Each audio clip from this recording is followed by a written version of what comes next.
Hey, what's going on, guys? Welcome back to the Ether Show. Hope you guys are having a good week. End of the week is almost here, man. You guys are gonna be able to rest up or go out and go have fun.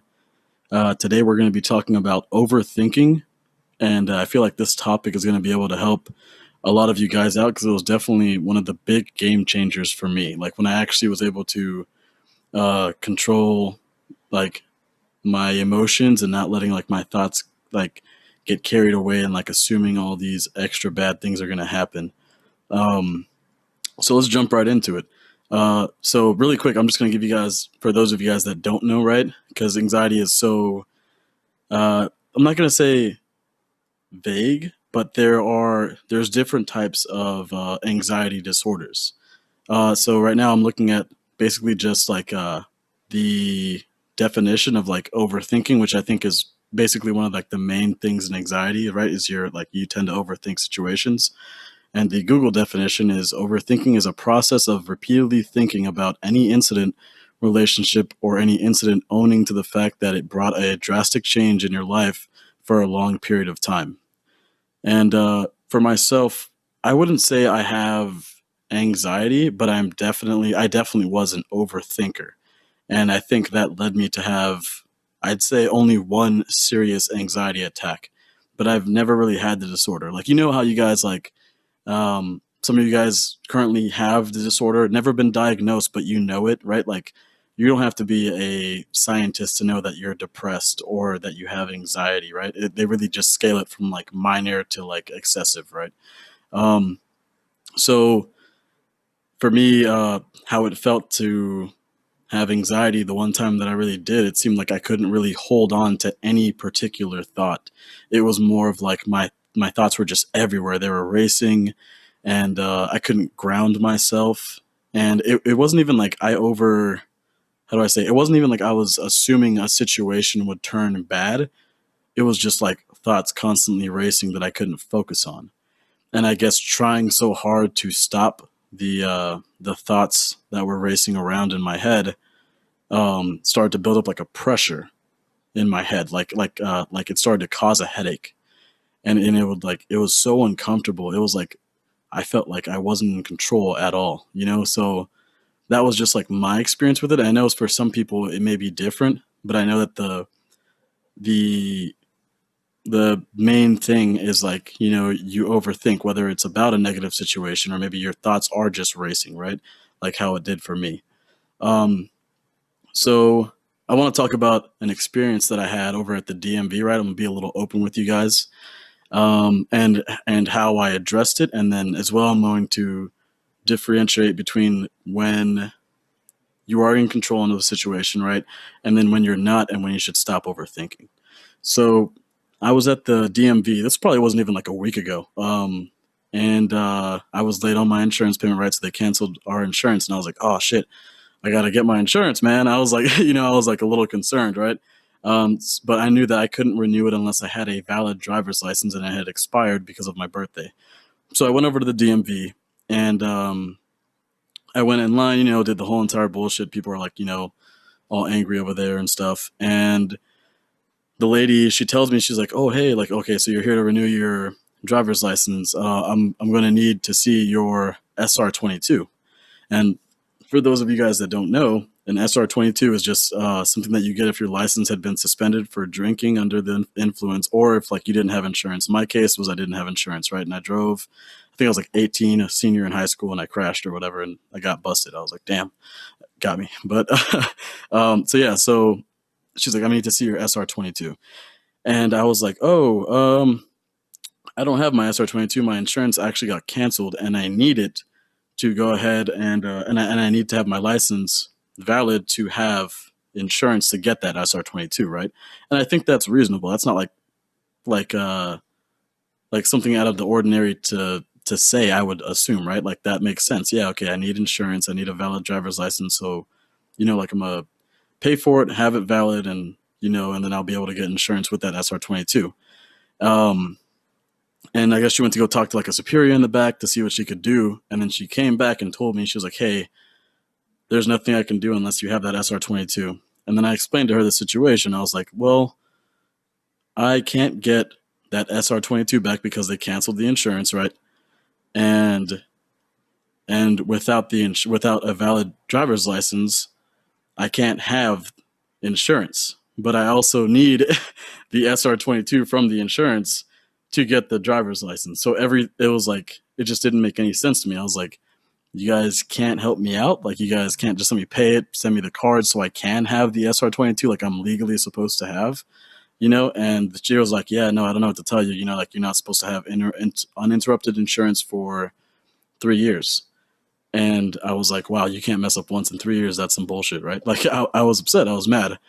And I was like, okay, so then what do I do? And then she just kind of threw her hands up in the air and she's like, there's not really nothing you can do. Just after your insurance or after your license ends on the suspension, just do it right the next time. That's basically what she told me. She like sent me away and said, there's nothing you can do about it. So I walked out. I was really mad, I was pissed as hell. And I called my girlfriend, told her about like the situation. She was like, oh, okay, it's going to be all right. All that other stuff. And in my head, I was like, damn, I was like, how do I even like, what do I even do about a situation like this? Like my license is about to get suspended because I made one mistake in 3 years, like that, like, that's like, I don't know. It didn't make any sense to me. So I got home and I sat down and I was starting to overthink a bit, right? Like I felt that pressure kind of starting to build up. I was like, crap, what am I going to do, man? Like there's some BS. Like it's always some shit going on, And then I just took a deep breath, right? I was just like, wait a minute. Let me just like really think about this, but like clear headed, right? Let me think about this. So I took a deep breath and I was just like, okay, what can I do to fix this situation? Now I always resort to this question whenever I'm in like a real tough spot, like when I became homeless after getting out of the military. I got kicked out of my mom's house. And I had to do the exact same thing. I remember I like pulled up into like a Chick-fil-A drive-through and he saw all my stuff in the back of my car and the guy was like, hey man, like, you can park up and like I'll give you some free food and stuff like that. And in my head, I guess it just hurt my pride. I was being prideful and I was like, no, it's okay, man. Like, I'm just here to pay and I just want to take my food. Parked up, I was crying and I was like, well, you know what? Hold on. Like, what can I do to make this situation better? And I thought it through, and I got my own place with my lady and stuff like that, so like everything ended up working out anyways. But back to the story, like took that deep breath and I was like, what can I do to make this situation better? And I was like, okay, well, I talked to my insurance rep and he's working on that right now. And I was like, it might not work out though, is what he was saying. There's a pretty big chance that it's not going to work out because of the fact that we got canceled, so they might not accept us back. And I was like, okay, so I can't do anything there. I can't do anything with the DMV, right? And I was like, well, if it's out of my control, if there's nothing that I can do about it, then why worry? And then boom. And I just kind of like took that as my answer. And I was like, okay, I'm not going to add extra stress to my life with a situation that I can't control. There's a book called 10% Happier. I didn't read this book, but I heard a little bit about it, like a summarized version, I suppose, or like maybe there was like part of a chapter, but it was from a documentary called Minimalism on Netflix. I really recommend that you guys check that out. And I'm not trying to like turn you guys into minimalists, right? But their ideals and what they value is what I want you guys to pay attention to. And for those of you guys that actually do like watch it and stuff like that, let me know what you think. I really want to know your insight on like their ideals. But back to what I was saying, like I just took that as my answer and I was like, okay. I was like, you know what? I'm not going to worry about it. There's nothing I can do about it. It's out of my control, and just worrying about something that will eventually happen will just add extra stress. So let's move on to the next thing that I have to get done. And then 3 days later, oh, no, I'm sorry, not even 3 days later. I think it was like a day later. My insurance rep texted me and he's all like, hey man, he's like, everything ended up working out. He's like, I just need the down payment. It was like 3 something. And he was like, and then after that, like, you guys, this thing will be good. Your insurance isn't suspended. You got your SR22. You guys are solid. And I was like, and I thought about it and I was like, I'm so glad I decided not to overthink this situation, because like, it ended up working out anyways. And that doesn't mean that every situation will work out, right? Like not every situation is going to work out. Sometimes it really does go bad, Um, but I was willing to accept that the fact that like I was willing to accept the repercussions, right? And after I accepted it, I didn't give it any more energy after that, which caused me to go about my day like just like regular, like I think I went to go help my buddy move some stuff, and I was laughing, I was having a good time. Like I didn't need to worry about something that I can't control. So I want you guys to go ahead and try and do that too. So like think of a situation right now, like maybe you're sitting in your car listening to this, maybe you're working or on the way to work, and I want you to think of a situation either that you're currently in, which I know maybe a few of you guys are, right? Maybe a few of you guys are in a current situation like this, or in a past experience where you're in a situation where you had some things that you had to do, right? There was the part that you controlled and then the part that you couldn't control. And I want you to go ahead and like divide it. So like just kind of like how I did. So like how I divided it was, okay, what can I do? All right, I talked to my insurance rep. I went to the DMV. There's nothing that can be done on either sides. So the inevitable is that my license was going to get suspended. Luckily it didn't, right? But so I thought about that and I was like, okay. And I was like, that's when I separated it. And I was like, that's what I can't control, right? That inevitable thing that I thought was going to happen, I can't control. So I wasn't going to give it any energy, right? And I want you guys to do that same. So think of your situation, like if if in your current one, be like, okay, what can't I control about this situation? And so I know what not to worry about. And for the book, the 10% Happier from the documentary Minimalism, um, he talks about something called constructive anguish. So constructive anguish, as he defined it, like from what I understood, was when you do have to worry to some extent, and it can be useful, right? But to an extent, just like anything else, there's always like a limit on it. It can be useful to a certain extent to either like extra prepare you for something or to make sure that you really like get yourself on time, for example, to the airport. And then the rest, he says, is useless rumination. So really just things that are like that you're just like really worrying about and causing anxiety over, when in reality it's like, it's not even useful, right? So the constructive anguish is useful because you're getting yourself ready, right? A little bit of stress, and you're like, okay, I got to nail this, whatever it is, or maybe I definitely got to make this flight for this vacation or this business trip or whatever the case may be. And then the rest of it is just stuff that's like adding stress to your life, and really just kind of making you miserable. And not only that, but I think overthinking too much to like very often will also help you, or not help, but will make you develop anxiety. So try your best to like be more aware of the situations that you're in, right? Like the next time you find yourself in this situation, and just take a deep breath, guys. That's all it really takes, is just take a deep breath and just be like, okay, what can I do, right? What can I do to make this situation better? And then do all you can do. And if it still doesn't work out, it's okay, because maybe it wasn't supposed to. Maybe there's something else waiting for you, or maybe there's some kind of lesson that life's trying to teach you. I feel like no matter what age, we're all students of life. And if you pay attention to the lessons the first time, then the next time when you go through some kind of BS, right, like it won't be as bad. You'll be able to catch yourself and be like, okay, don't worry too much, or, yeah, like just basically don't worry too much. I feel like that's the biggest thing. Um, so the one time that I had an anxiety attack, right, just an attack, like I said before, I don't think I've ever really had the disorder. But the one time I had an anxiety attack, my car got towed, right? So I went outside. My car had been towed at this place, at the place that I currently live in, like at least like 4 or 5 times. And it's always been like some random BS. Like I went outside at like, what was it? I think street sweeping happens on the main street at like 6:30 a.m. I went outside at like 6:28 and my car was already missing.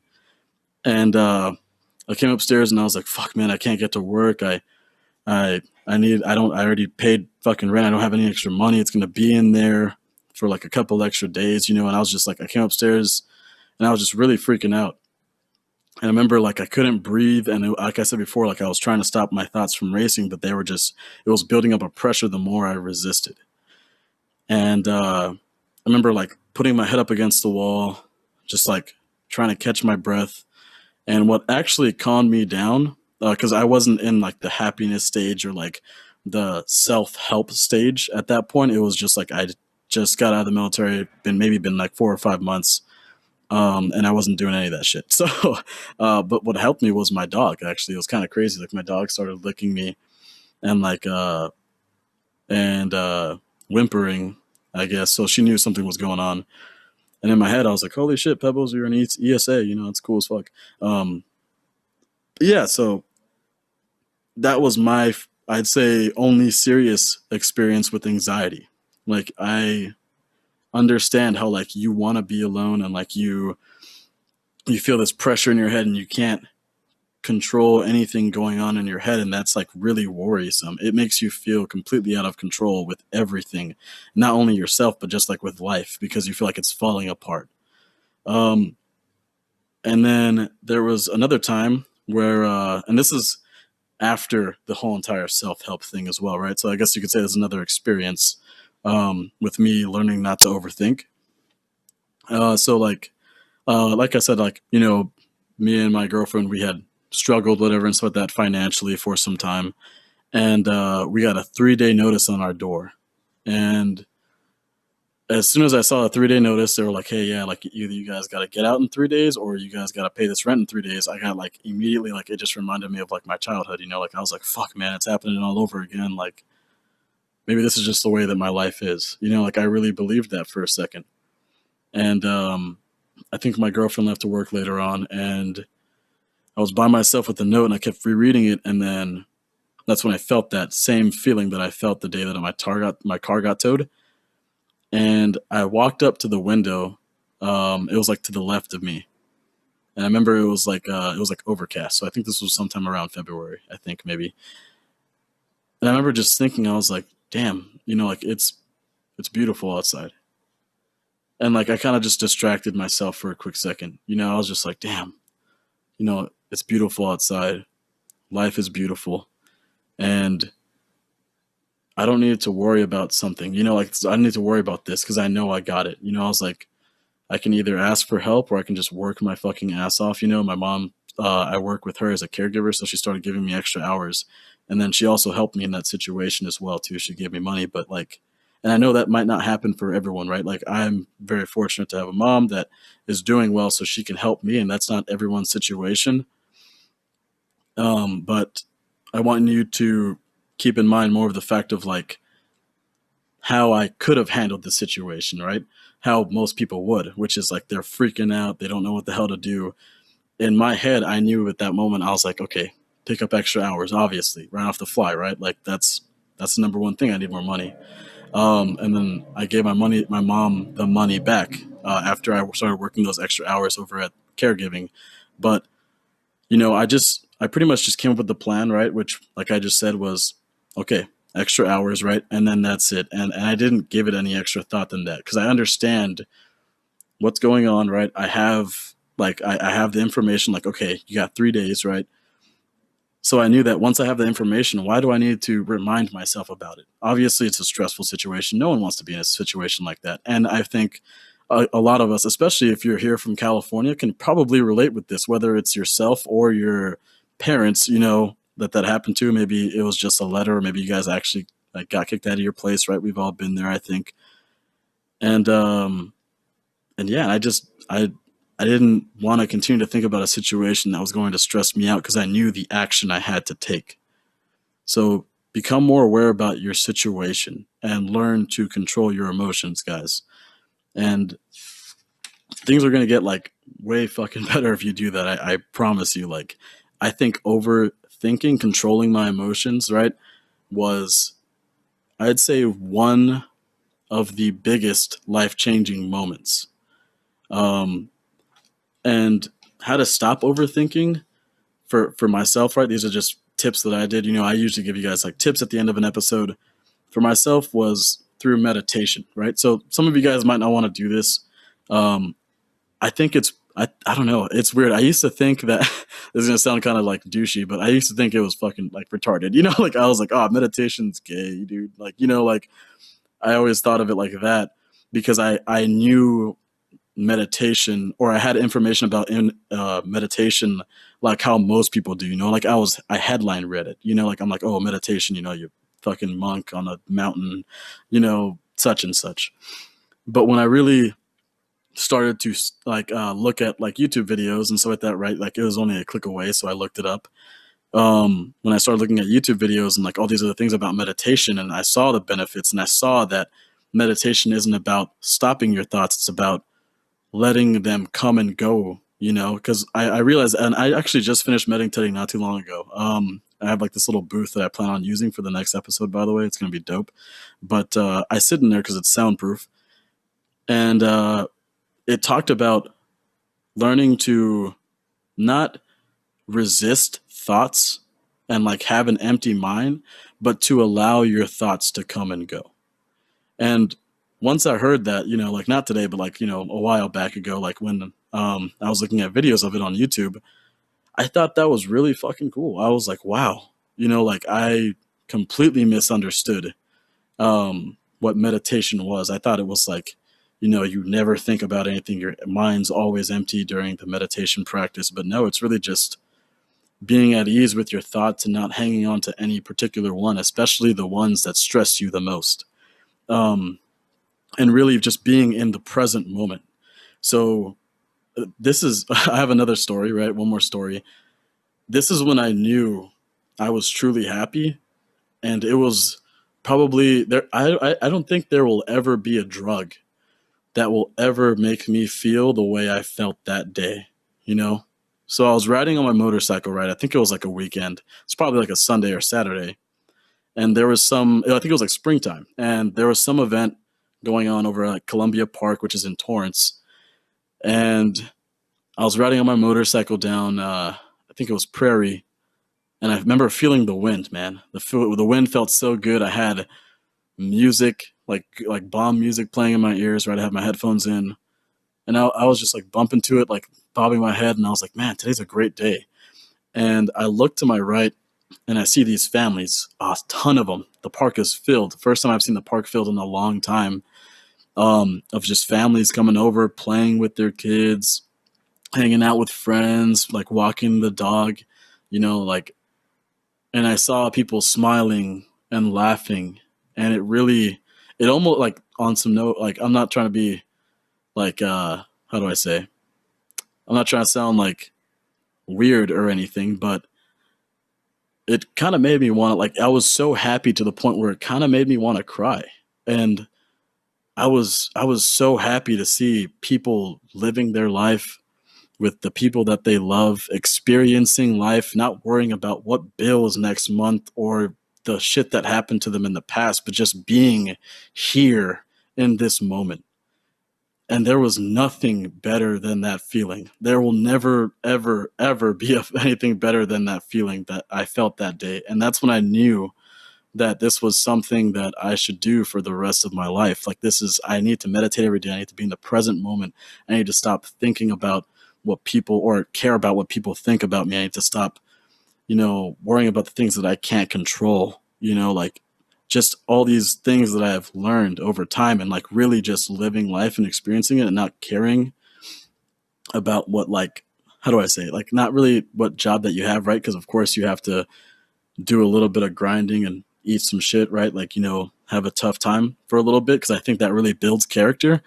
But pursuing a life that's yours is what I'm trying to say, because when I look back on like everywhere I had been in my life, and I think I've actually done quite a bit, like more than the average teenager at that time. Like I was in different programs. I was in CHP, and I got to see a lot of different things. I got to travel around, whatever, and I think that really built a lot of determination in me. But that was really about it.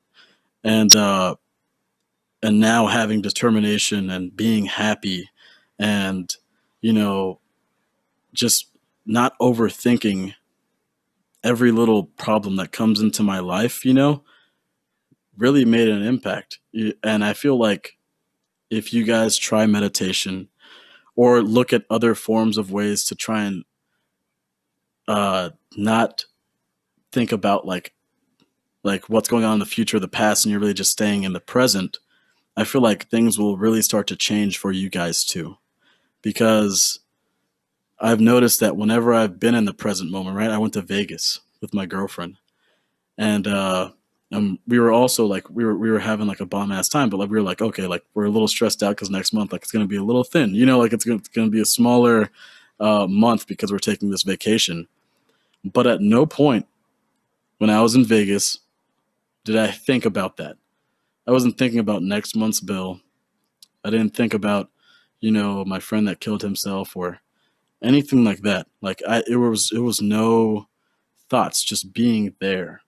So find ways to be in the present moment because nothing is better than being in the moment that you're currently in right now.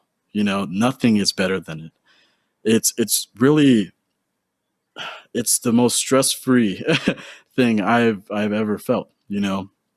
And I really want this for you guys. And I hope you guys like for those of you guys that are like keeping up with the podcast. I know there are a few of you, and I appreciate the fuck out of you guys, especially when you guys give me feedback on ways that I can improve. But I really hope that you guys are doing these things because I want you guys' life to change. That's why I'm doing this. I used to be so cynical. I used to hate life, man. I thought this was shit. Like I just thought it was like that's just the way the world is. It's cruel. But there's so much beauty in it. And I feel like what we choose to see is what we will see, right? So I think I talked about that in the last episode, something a little bit about self-identity. And I think I even talked a little bit about it too in the first episode where I said, I think I was talking about like how you should always look for the positive in things. And doing that as well definitely helped me. It helped me like tremendously. It was ridiculous. But yeah, so I really want you guys to do this stuff because I want you guys' life to improve. And I know, like, I don't think my way is right, but I know that it's better than where you're at now because that's why you're listening, right? You're listening to improve your life. And I can tell you right now, from not only just like being here, but from who I used to be as well, that you don't have to do what I'm telling you to do. But I know for a fact that if you don't, right, if you choose not to and you're just listening, your life will never change from what it is now. So find a way to make it your own, right? Maybe none of this shit that I says help you, meditation, none of that stuff, but look it up for yourself. Try it out for yourself. Find out what works for you because every person is different. Like I mentioned before, I just want you guys to follow this in a generalized sense.